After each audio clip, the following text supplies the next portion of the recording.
Hey everybody, Highlander here. I am going to be doing a AC pressure switch on a 2006 Lamborghini Gallardo. I ordered this part from bullstuff.com, and I'll just give you the part number and information off of it right here. And I just want to show you real quick that I got already, obviously, the frunk already out. You only got two Allen head screws there. One, I believe it's like an 8mm bolt here. Didn't need to take that out. Obviously, you disconnect the light and the wiring for the CD changer, which when I bought this car, I did not have it, which is fine.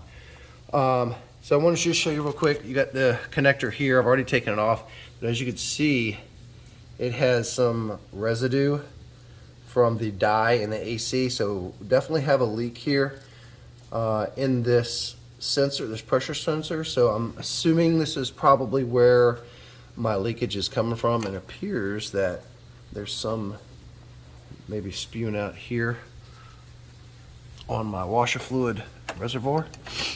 One thing I will tell you when you're doing this, I learned from taking the radiator overflow tank off. These coolant lines here are extremely brittle, and it comes into this banjo fitting here with some copper washers. But when I was taking it off, the one that goes in behind the engine broke off because the heat back there. I'm hoping this one's not gonna be so brittle, because the one behind the engine was brutal. It was there was another YouTube video done by Lap of the World that showed it, detailed it. It was very, very helpful to do that. So anyways, just be careful of this coolant line here, not to hit that unless you want to deal with that. So anyways, we're going to take this off. There is a Schrader valve, from my understanding. I've not taken this off yet. I did loosen it though before the video, so because I didn't want to look like an idiot. So there's a Schrader valve in here, from my understanding. So what I do is, in case it's leaking, which I'm thinking it might be, I'm hoping it's not, but I have a Schrader valve tool or a valve core tool for a tire. It's a short one here, because you don't have, once you take this off, you're not going to have a lot of room to get in a longer one like this. So that's why I have this one as my main one. So hopefully there's not going to be any leakage. So real quick, if the fitting breaks right here, so what you want to do is you want to put a pair of pliers or something to hold the bottom of the coolant line here steady as you put a 17mm on that nut to turn it. Like I said, I've already done that before the video started, so you'll see that it's already loose here. So I'm going to slowly take this off, and there should be maybe a little bit of pressure behind it, just a little bit, I'm thinking. If it's too much, then yeah, I'm a little nervous about this, to be honest with you. So what I'm going to do is I'm going to put on a little glove here. I'm going to set the phone down for a minute. Use my glove here in case Freon decides it wants to start spewing out of here. And I'll pop this thing back on quickly if I need to. Okay. And the Schrader valve is leaking a little bit. I do hear it. I don't think you can hear it, but let me listen a little closer.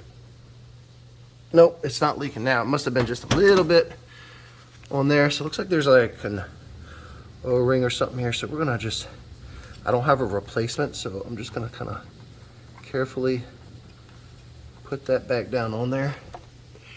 And I'm gonna get the light in here and see if I can see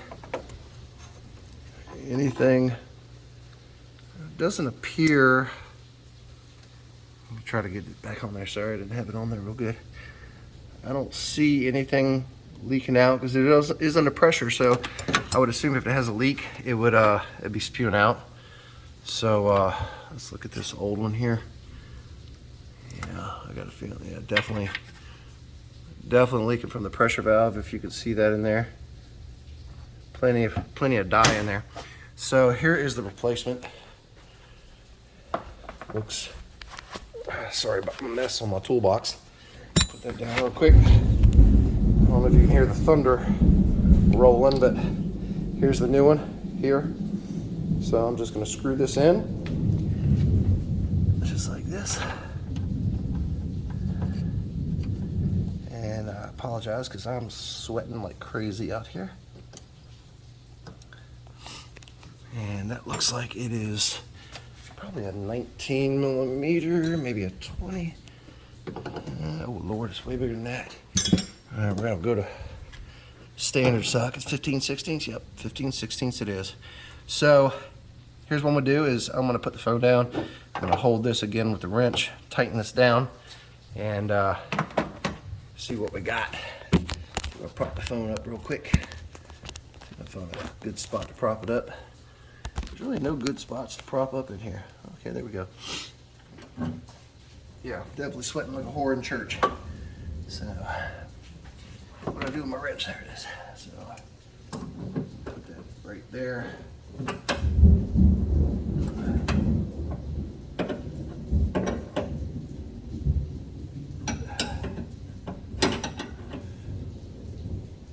Alright, that's pretty tight. And we're going to connect this back. Just like this. Voila. Just like that. Push that grommet back down. But I want to show you something real quick. So this was a little bit of a pain in the butt to take this piece off here. I just used this to get down in that hole on the top and just push down and pull out just like that. And that unclipped it from this piece here. I guess my next step is to start the car and check the AC, and hopefully that's the only problem. And if it does, I'll hear the compressor turn on and we'll go from there.